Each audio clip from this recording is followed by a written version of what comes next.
Good morning. My name is Basetsana Molebatsi. I am from law firm Harris Nupin Molebatsi, and we are the attorneys of record for Corruption Watch and the Right2Know Campaign with respect to its application to review the findings of the Seriti Commission. I think that the purpose of my presentation this morning is to give a brief outline of the basis of the review, and just to give an explanation. I know that Paul spoke extensively regarding their experience and the problems that they faced as witnesses at the commission, and as Murray illustrated right now, I think he also just got into some of the information. So it is on the basis of the experience of our clients and some of the evidence that was gathered that we pursued the application. Thank you, Ms. Molebatsi, and thank you very much for being here. You're quite right that despite the fact that we've just started on the section of this tribunal that concerns the Seriti Commission, that there has already been some evidence that has touched on what you may speak about, and there will be overlap, but I hope that the panel will be patient with that. So can I start at the beginning and ask you briefly to explain the law relating to the power of the President to appoint a commission of inquiry like the Seriti Commission? Okay. In terms of section 84(2) of the Constitution, the President has the power to appoint a commission of inquiry in line with the Commissions Act. The Act provides for the President to set out the terms of the commission. These indicate its aims and scope. The Commission Act further empowers the President to set regulations, procedures, and other powers of the Commission. And given the need to expedite the commissions of inquiry generally necessitate, the Act allows for the President to set a time frame within which the inquiry is to be completed. So with respect to the commission, to the Seriti Commission of Inquiry, as it's called, of inquiry into the Strategic Defense Procurement Packages, SDPP, I've referred to that, or the arms deal. The commission was mandated to investigate and make recommendations on the following: the rationale of the SDPP, whether the equipment acquired is being utilized, underutilized, or not being used at all, the degree in which the offsets and job opportunities that were expected to flow from the SDPP have materialized, and steps to take to realize them if they're not.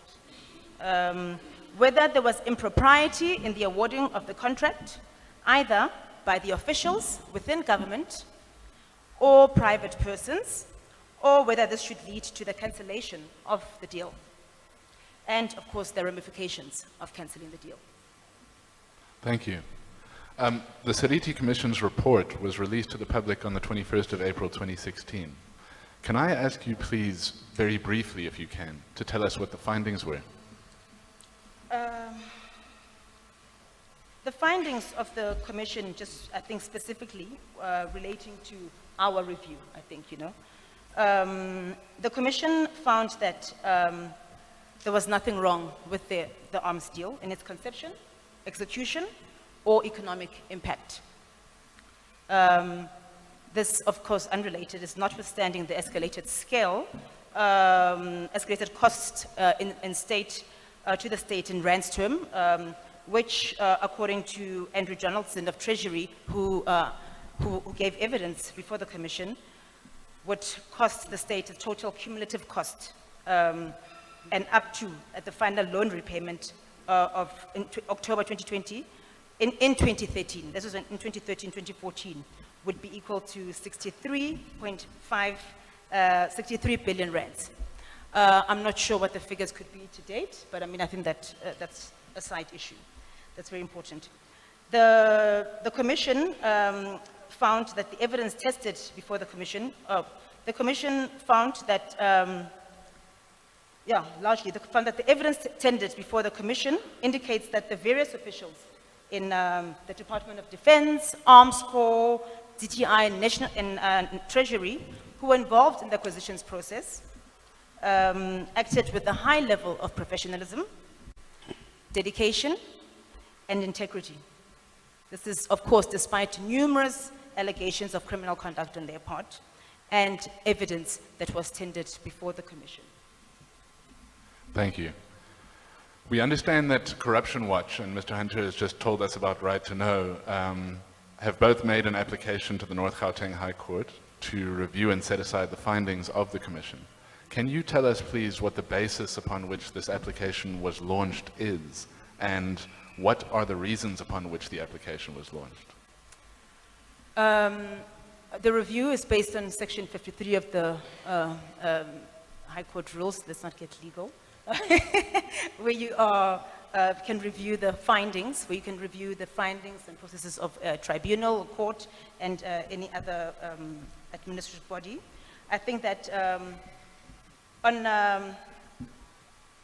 Right2Know and Corruption Watch sought to review and set aside the findings of the report on the basis largely that the findings bore no rational connection with the terms of reference. It found that the Commission refused to admit vital documentary evidence of wrongdoing during the public hearings. I think that Paul attested to that largely. Second, the Commission refused to allow critical witnesses to testify and documents that they had not written or events to which they were not personal witnesses. Third, the Commission failed to provide documents to which the applicants were entitled under the terms of either subpoena, despite repeated requests. Fourth, the Commission failed to gather and consider relevant information itself. The Commission placed a range of obstacles, I think, in the way of critical witnesses being able to meaningfully contribute to the objectives to its terms and conditions, to its terms of reference. This included failing to provide access to relevant documentation in instances where some access was pointed to relevant documentation, to relevant documents. This was not done timeously, and as a result, witnesses were not able to fully ventilate issues. And finally, the Commission adopted an unfair and inconsistent approach to witnesses. I mean, I think that the experience of our clients, and certainly from some of the witnesses, was that some critical witnesses were given information and others were refused were not granted adequate information. It was our submission that these irregularities, both individually and cumulatively, ultimately rendered the findings of the Commission irregular and reviewable.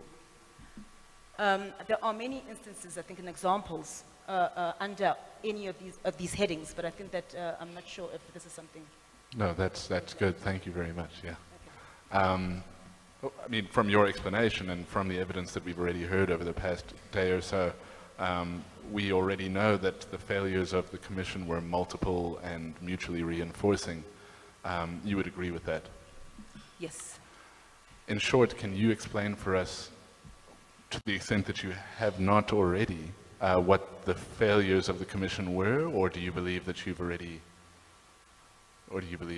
you have already covered that? Well, I think that if there's more detail that is required, I mean, I think that you guys can just ask the specific questions. Okay. We can give examples. There's numerous. I mean, I think that our application, which I believe you've had access to, was over 400 pages, and it was filled with examples and illustrations of instances of problems that our clients faced, and just generally of what we observed to be shortcomings of the Commission. So I think that yeah. That's perfect. Thank you. The Commission failed to gather and consider relevant evidence, as you've just told us. Can you tell us how the Commission dealt with the allegations of wrongdoing in the light utility helicopter contract? And can you tell us about the findings in that regard? I think that this is a specific example that you're requesting. I think It is. An example at 5.2, I think that you might be well aware the kind of volumes of the report of the Commission. At 5.2 of Volume 1 of its report, the Commission addresses allegations of corruption relating to the light utility helicopter. Okay, according to the report, the Commission attempted to investigate allegations made by Crawford Brown, Paul Holden, and Andrew Feinstein. These are allegations that were brought forward. The substantive allegation that the Commission attempted to test was that the Bell helicopter had withdrawn from its bidding process. Volume 3 of the Commission's report containing the findings made no finding of fact in this regard. The Commission's account of the allegations of wrongdoing in relation to the helicopter contract indicates that it did not properly engage with and understand the allegations put forward by Feinstein and Holden.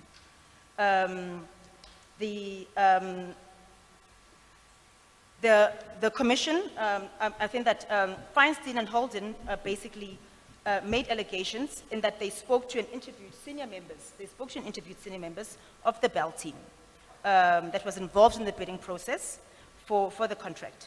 These individuals personally informed them that they'd been told that that Chippy Shake, we're back to Chippy Shake, that they needed to enter into a business relationship with a company called Futuristic Business Solutions to have a chance to securing the contract.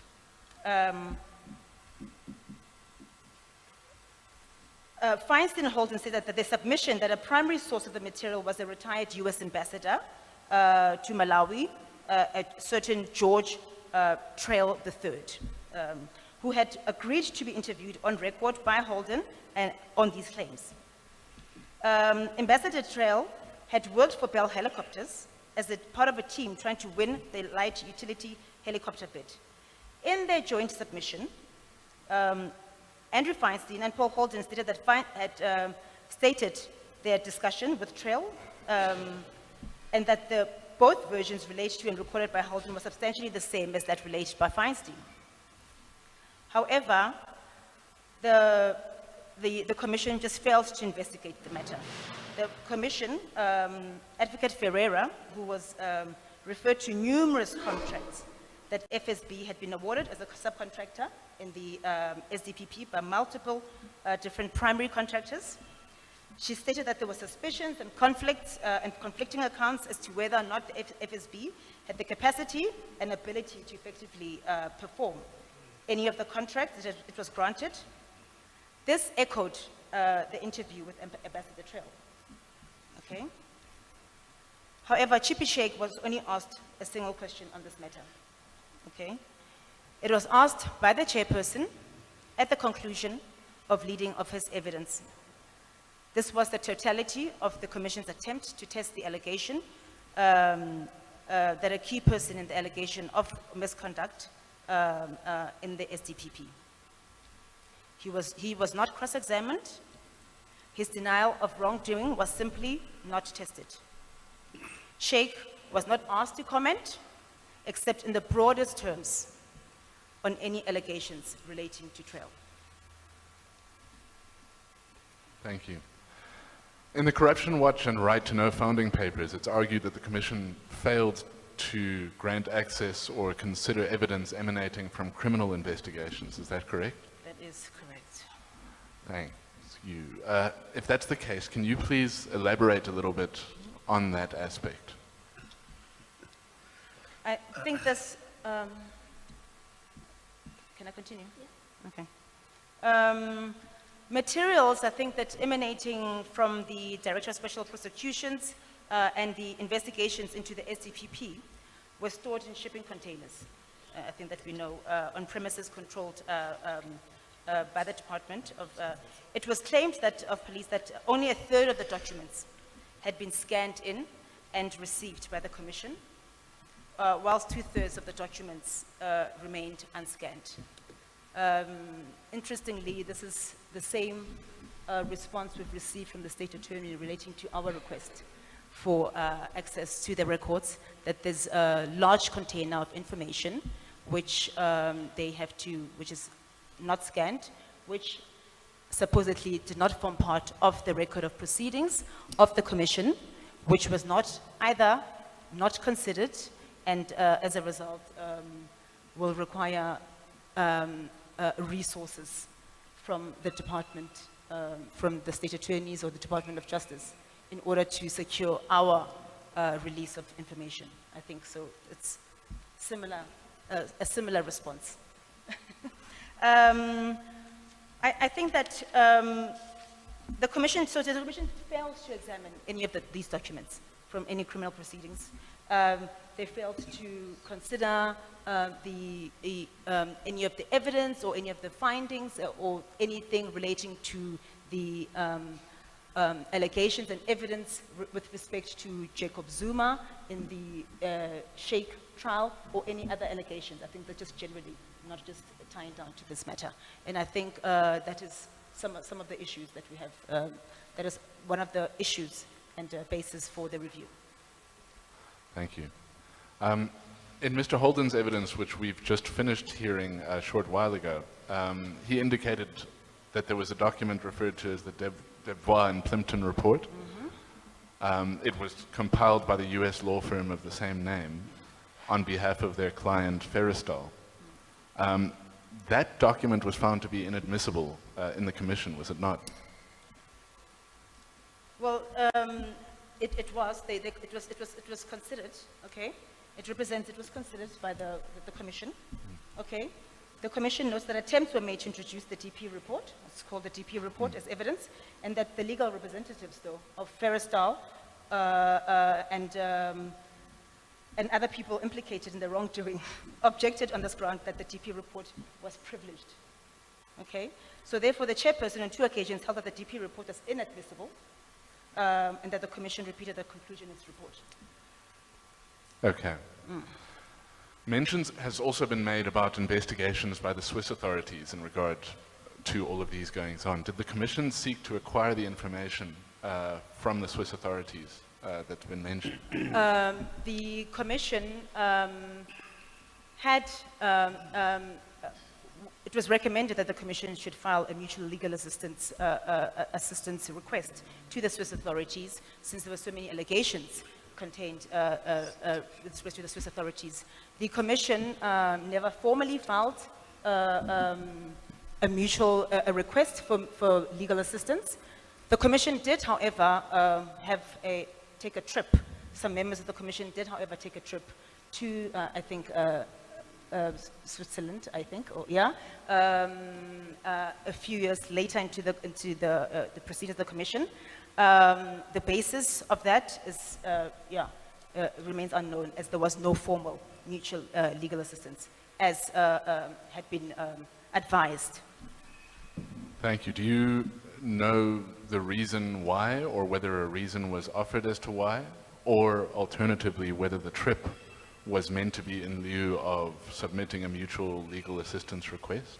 I think that you don't need to take a trip to submit a mutual legal request. You just need to send a memo and write a letter. Agreed. Yes. Thank you very much. It's understood that the Seriti Commission failed to secure any information from any overseas jurisdiction. Is that correct? Yes, they did. They failed to do that. Please, can you expand on that and expand on the implications for the Commission's approach to the evidence that was submitted? Sure. Yeah. The failure, the failure to secure any information, okay, from overseas jurisdictions and the implications, okay. The Commission was told, as I've mentioned, that in order to receive any assistance to their investigations, they needed cooperation from international jurisprudence. I think that in some instances, they did submit mutual legal assistance. For instance, I think the German authorities failed to respond timeously to that request, particularly as in the Liechtenstein case, okay? However, so therefore there were some instances in which they did file, and some of the failure lay with the Commission, and other times it lay with the country in which they were seeking legal assistance. So the Commission's failure to access any documentary evidence, basically, from these foreign jurisdictions played a huge role in the gathering of evidence, because a lot of the documentation and evidence was already were in the hands of in those jurisdictions. And if you're not going to request it, then you're not going to get it. And therefore you're not going to be able to properly ventilate the issues. So it was then relevant information that was not obtained? Very relevant information that was obtained. This is information, for instance, with respect to the BAE, let's see.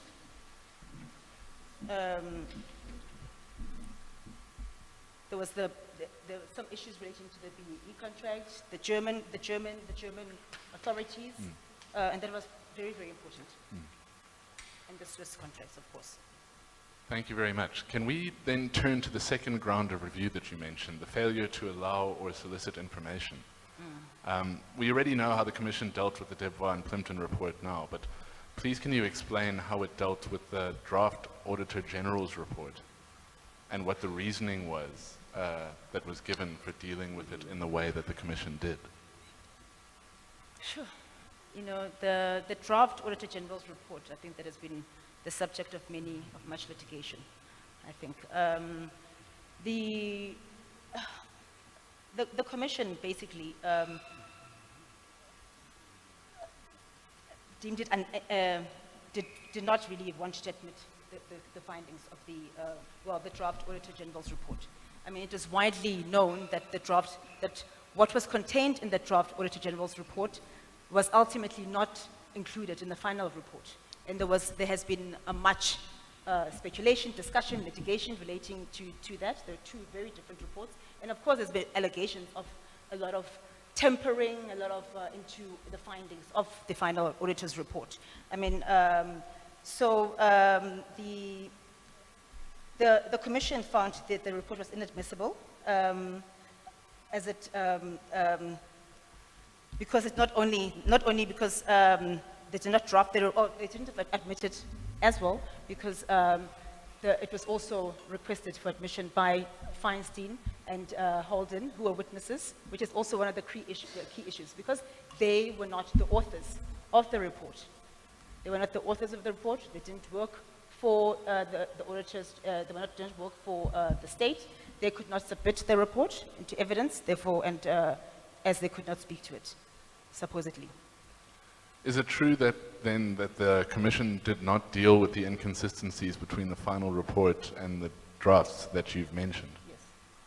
And it's also true then that they didn't call anyone to clarify, given that they took that hearsay position in regard to Feinstein et al.? Yes. Okay. Thank you. We understand that the Commission failed to interrogate the SDPP contracts. In other words, it failed to interrogate the very contracts upon which the entire procurement was based. This seems like a huge oversight. Can you expand on this, on whether you agree, and if so, how it would have impacted the Commission's findings? The underlying nature of the terms of reference, I think, of investigation was to look at, is to also examine and determine, look at the contracts that, on which this arms deal is based. It took the Commission a year after it had been in session to admit the contracts, firstly, okay? The position of the DTI was that they had no problem with releasing the documents, okay? However, there were certain confidentiality undertakings and restrictions with respect to third parties, with respect to who needed to give consent. This is despite our access to information legislation and other issues, okay? Our right of access to information in terms of the Constitution, okay?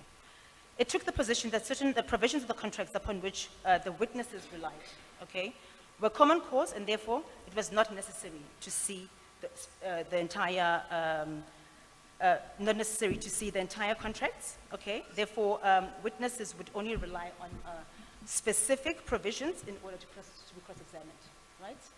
Yeah, so, so therefore, the first respondent, for instance, Commissioner Musi, who was that you could not put certain provisions of, yeah, so therefore, in short, it did not seem possible that the Commission would be able to fulfill its mandate to go through, given to it by the President without sight of the very contracts upon which the entire procurement was based. It's also difficult to understand on what basis the Commission could make findings with regard to these contracts if it not had sight of them, if it had not been able to hear testimony with respect to these contracts, and from the relevant witnesses regarding the content of the contracts. This approach was tantamount, I think, to adopting an attitude of willing ignorance with regard to crucial information. It does sound that way. So the Commission decided, without having seen the contracts at all, that nothing turned on the contracts. Is that a fair okay, thank you. The Corruption Watch and the Right2Know papers say that witnesses could not speak to documents they had not authored or had personal knowledge of. You've mentioned that. Could you explain the Commission's general approach to documents, if there was one?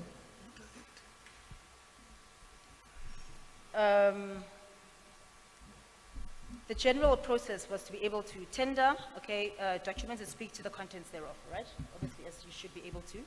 So therefore, those witnesses who were critical on the arms deal, according to the Commission, is that the approach adopted by the Commission was that in order for you to be able to admit documents and speak on the documents, that you had to be involved with the document, as I had mentioned. Okay, so government officials and individuals who were involved in the arms procurement process itself were able to tender documents and speak to those. However, witnesses who were not authors, for instance, I think that Paul Holden had indicated and wanted to pursue to submit certain evidence, was confronted with the problem that they couldn't admit them because they had not authored them. If, for instance, you have evidence to say that I've been given an affidavit by somebody who has alleged that they were at a meeting with Chippy Sheikh on this day or whoever else was on this day, and they can attest to that, you cannot admit the evidence because you did not author it, and therefore it was inadmissible. It was inadmissible, and which is then, of course, renders the process, which then means that the Commission was unable to evaluate critical evidence before it. Okay. Nor would the Commission even call those witnesses. If somebody says, I've got this document from Mr. X, and here's an affidavit, the Commission would certainly have the power to subpoena that person, to request them to appear. The Commission barely exercised that power. So in effect, the procedure adopted by the Commission depended on the author of the document himself or herself thinking that there was a problem that needed to be raised and then trying to admit it himself or herself. Mm-hmm.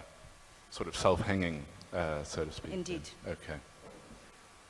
It's argued further in the Corruption Watch papers and the Right2Know founding papers that the critics received witness statements and documents too late to cross-examine other witnesses. Can you provide us with some examples of this? I think it was one with Paul Holden. For instance, there were some critic witnesses that continually faced the problem with not receiving documents. I think that he spoke about it now. Yes. Yeah, right now. Hunter Yeah. spoke about it now. That despite numerous requests were filed. I think that the attorneys, lawyers for human rights in that instance, were acting for some public interest organizations, and they requested numerous documentation from time to time until they actually eventually recognized that they would have to actually just that the process was actually fraught, that they were not going to be given that access to the documentation, or if they were given the documentation rather late. I think that there was, I think that an instance where Paul Holden himself had to interview, or there he is now, had to interview a witness because he had received the information so late that he was unable to call his legal representatives to be able to cross-examine the witness. Okay. I think that instance that provides, yeah. Yeah, thank you. The commission itself was divided into phases, was it not? Yes. Can you briefly explain how that worked? I think initially information gathering phase, investigation, and then thereafter it was that process. We understand that phase 2 witnesses were not able to meet evidence yes, leaders the during yes. phase 1, and that's what I wanted to ask you about. Specifically that. Yeah. Are you able to expand on that, to explain that a little bit more for us? Okay. Yes. Okay. Okay. Okay, that's fine. A further ground of review is that the Commission failed to test the evidence of witnesses that were before it. You've already mentioned that fact, but are there any examples, any further examples that you'd like to mention for the Tribunal? Oh, sorry. Of failures to test evidence of witnesses before the Commission? There were numerous examples of obstacles, of the full participation. The full participation of various witnesses, like Dr. Young. This was your example of phase 2 interviews. Okay.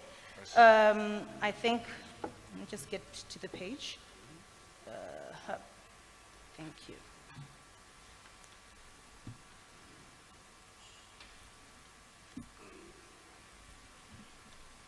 I think that we've mentioned this in I think that we've provided numerous examples of this, okay? Where the Commission's procedure with regards to oral testimony was that they would not test the evidence provided by non-critic witnesses or non-public state official witnesses, either by failing to ask questions, and when it did, they were asked in a manner which was not meaningful, and it did not result in testing the correctness or veracity of the evidence that has been given. Examples of such include the failure to test the evidence of Chippy Sheikh and other witnesses to whom the commissioners did not put a single question, okay? I think that Advocate Fanat Rangwane, to whom the commissioners did not put a single question. He was not re-examined by his evidence leaders, and he was not cross-examined by any interested parties. The Commission further failed to give evidence by BAE systems, even though there was no one gave evidence under oath in support of BAE. Okay. Furthermore, BAE's statement was not tested, and they were not required to give evidence in support of its submission. It thus seems clear that the Commission failed then to comply with its obligation to inquire into matters. They failed, I think that interestingly more, one of the major questions before the issues that had to attest to was whether or not there'd been job creations through the procurement process, through this procurement of the SDPP. And it failed to undertake a detailed analysis and study and evaluation of whether or not job programs had actually ended up in any job opportunities. I think that, and as a result, it could not make an accurate, I think that an informed finding in that basis. Thank you. So from what we've heard from you thus far, it seems clear that the failures of the Commission resulted in it being unable to meet the requirements laid out for it in its terms of reference, which meant that the primary task of making the truth known to the public was not in fact fulfilled by the Commission. Would you say that that's an accurate summary? And that is the basis on which Corruption Watch and the Right2Know Campaign has launched a review to set aside the findings of the Seriti Commission. Thank you. That is the final question that I was going to ask. The relief sought in your review application, the effect of it will be what? To set aside the findings of the Commission, I think that is critical. I think that in order, if the findings of the Commission remain, then it goes without, then it remains untested, you see? And I think that because there have been so many critical and so many discrepancies, so many just challenges, you know, there's so many that were faced by people, just so much that was such a flawed process. I think that the Commission, the findings of the Commission cannot stand as it is. I think that it must be set aside, and I think that for now, that is it that we're looking for. You know, we haven't requested anything else. We've requested records. However, I think that is, we haven't requested for a reinvestigation of the issues. I think that currently what we want is just for it to be set aside. That was going to be my final question, but if you don't mind, I'd like to trouble you with one more. Yes. It arises from a question that Member Sikwebu raised with the previous witness. What utility would a report from this tribunal have for the purposes of your legal challenge, in your view? So were this tribunal to issue a report, what utility as a lawyer do you see the report having? Well, I don't think that that is not what, I mean, I think that the terms of reference of the tribunal is to make a factual find. I think that will give more evidence on the shortcomings of the Commission itself and its findings. And as we have seen in the past, in the few days since the tribunal has been held, there's been new evidence or evidence that has come to light, which was submitted to the Commission, which was never considered by the Commission. So I think that it will reinforce certainly the basis of our client's case, that certainly there is some evidence regarding the findings of the Seriti Commission, I think. Thank you very much. I appreciate it. Those are all the questions that I have for you. Panel members, I've been made to understand that the papers, the relevant papers, have been provided to you already. Yes, we have a summary which we can make available. It was a bit difficult to summarize a 400-page document. Oh, they've got it. Great. Apparently you have the full papers. Thank you. Then I turn over to the panel for their questions. Thank you very much, the panel.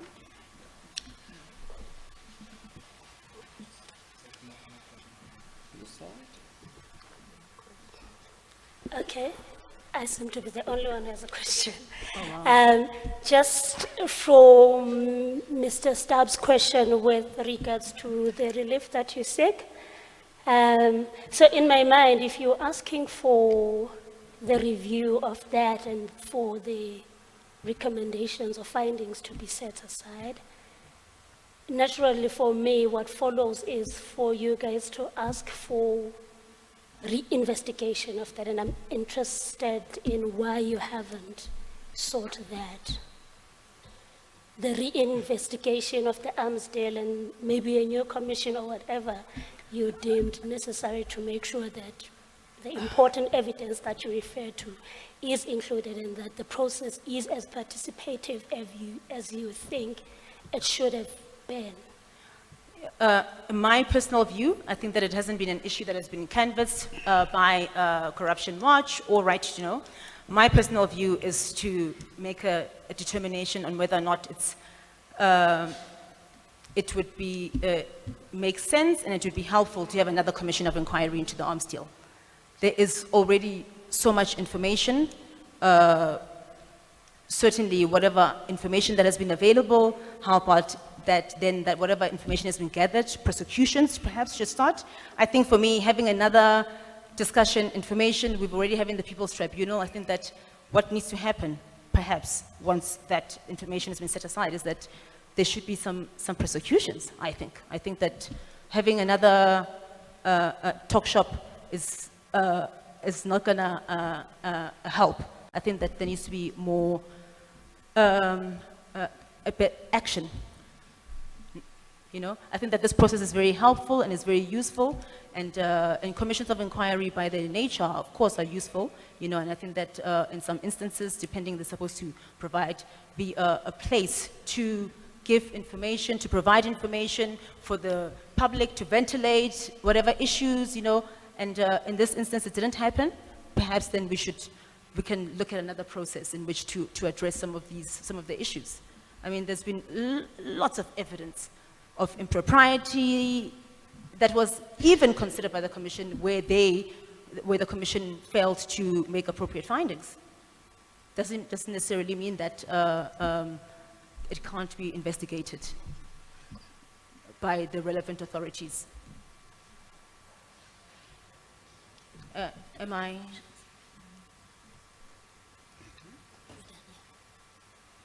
Okay, thank you very much. You have given us a fascinating and detailed and absorbing account of your argument before the Commission and the contention of the applicants for review in relation to these.